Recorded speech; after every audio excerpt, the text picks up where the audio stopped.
할렐루야. 말씀으로 하루를 여는 7월 14일 목요일 삼천교회 아침 묵상입니다.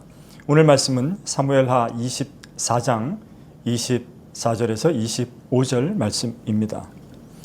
왕이 아라우나에게 이르되 그렇지 아니하다. 내가 값을 주고 내게서 살리라.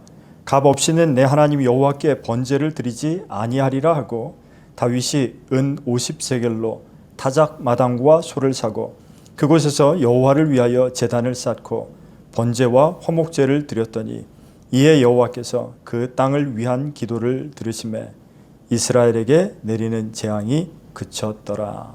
아멘.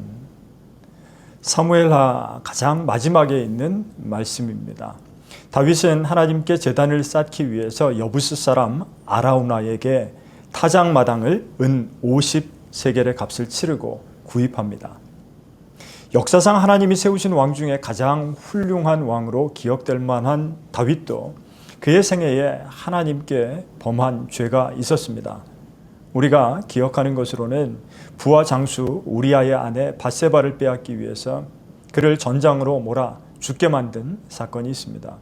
그로 인해 하나님께서는 다윗과 밧세바 사이에서 태어난 첫 번째 아이를 거두어 가셨습니다.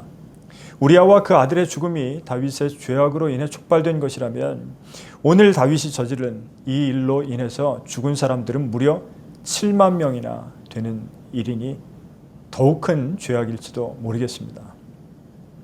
이 일이 일어난 앞의 정황은 이러합니다.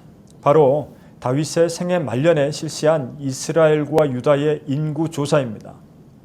출애굽 당시에 있었던 인구조사와는 그 성격이 다릅니다. 다윗은 자신의 왕국이 얼마나 강성한지를 드러내고 싶은 자기 교만에 빠져 있습니다. 그래서 부장인 요압에게 싸울 수 있는 병사의 수를 세어보라고 지시합니다.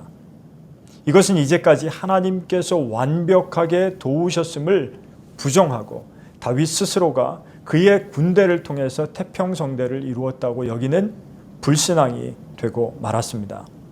하나님을 의지하지 않고 군대를 의지하려는 마음이 죄악입니다.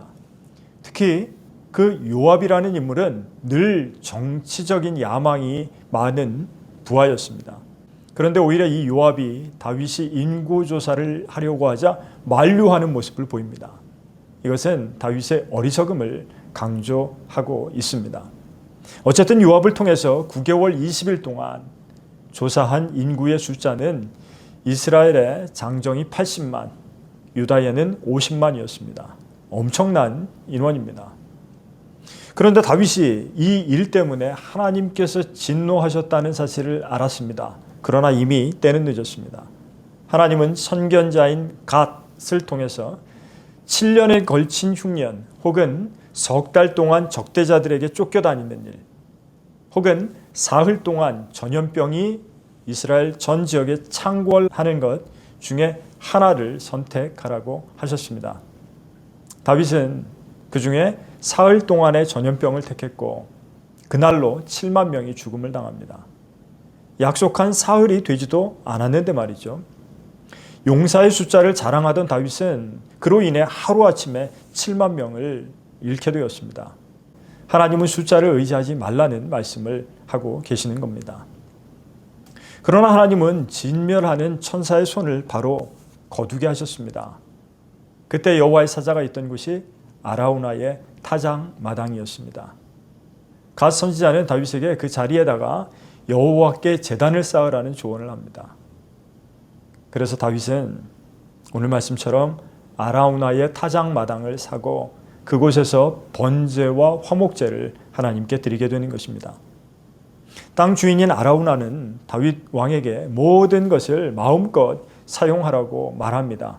그러나 다윗은 값없이 하나님께 번제를 드릴 수 없다면서 모든 값을 다 치른 후에 제단을 쌓았습니다. 하나님 앞에 드리는 모든 제사는 공짜로 드리는 법이 없습니다. 우리가 그리스도의 십자가를 통해서 은혜 가운데 값 없이 구원받았다는 것은 나의 공로가 아니라는 말일 뿐이지 예수 그리스도의 보혈이라는 비교할 수 없는 지극한 대가가 지불된 사건입니다. 오늘 말씀의 타작 마당이라는 곳은 알곡과 쭉정이를 구분하는 장소입니다. 그곳에서 제단을 쌓고 하나님께 제사를 올리자 심판이 멈추었습니다. 참, 여러분들은 이 아라우나의 타작마당에 대해서 잘 알고 계십니까? 역대하 3장 1절에 의하면 이 아라우나의 타작마당은 모리아산에 위치하고 있습니다. 네, 이전에 조상 아브라함이 이삭을 하나님께 바치려 했던 그 산이 모리아산입니다. 그리고 또 이곳은 장차 솔로몬 대에 이르러 여호와의 성전이 건축될 장소입니다. 네, 맞습니다. 그 역사적인 장소가 오늘 다윗이 일생에 범한 가장 큰 죄악을 하나님께서 사하여 주시는 긍휼의 장소인 것, 그것은 우연이 아니겠죠. 오늘 사무엘서는 이렇게 끝이 나고 있습니다. 위대한 다윗이 주인공이지만 그의 가장 큰 실패와 하나님의 크신 자비로움을 대조시키면서 맺는 것, 그것은 우리 또한 교만을 경계하면서 살아가라는 말씀이 아닐런지요.